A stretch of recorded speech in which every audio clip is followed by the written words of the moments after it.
একবার গোলকে ভগবান শ্রীকৃষ্ণকে রাধারানী একটি কঠিন প্রশ্ন করেন যে, প্রভু, আপনার মামা কংস আপনার পিতা বসুদেব মাতা দেবকীকে কারাগারে ভয়ানক অত্যাচার করত, আপনাকেও নানাভাবে হত্যার পরিকল্পনা করে। তবে সেই দুষ্ট কংস এমন কি পুণ্য করেছিল যে আপনার সাথে গোলকে বাস করছে? তখন ভগবান বললেন, রাধা, তুমি জানো কংস যা কিছু করতো বা ভাবতো তা আমাকে কেন্দ্র করেই ছিল। ক্ষোভ ক্রোধ যা কিছুই হোক না কেন, তার ধ্যানে জ্ঞানে শয়নে স্বপনে খাবারের থালা কিংবা আয়নাতে আমাকেই খুঁজে পেয়ে ভয় পেত। বৃন্দাবনের গোপীদেরও একই অবস্থা ছিল, তবে তাদের মনের গভীরে ছিল আমার প্রতি প্রেম।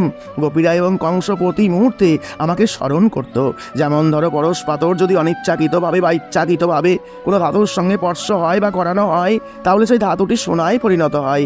একইভাবে কেউ যদি আমাকে স্বেচ্ছায় কিংবা অনিচ্ছায় স্মরণ করে, তাহলে সে আমাকে এবং আমার ধাম গোলক প্রাপ্ত করে।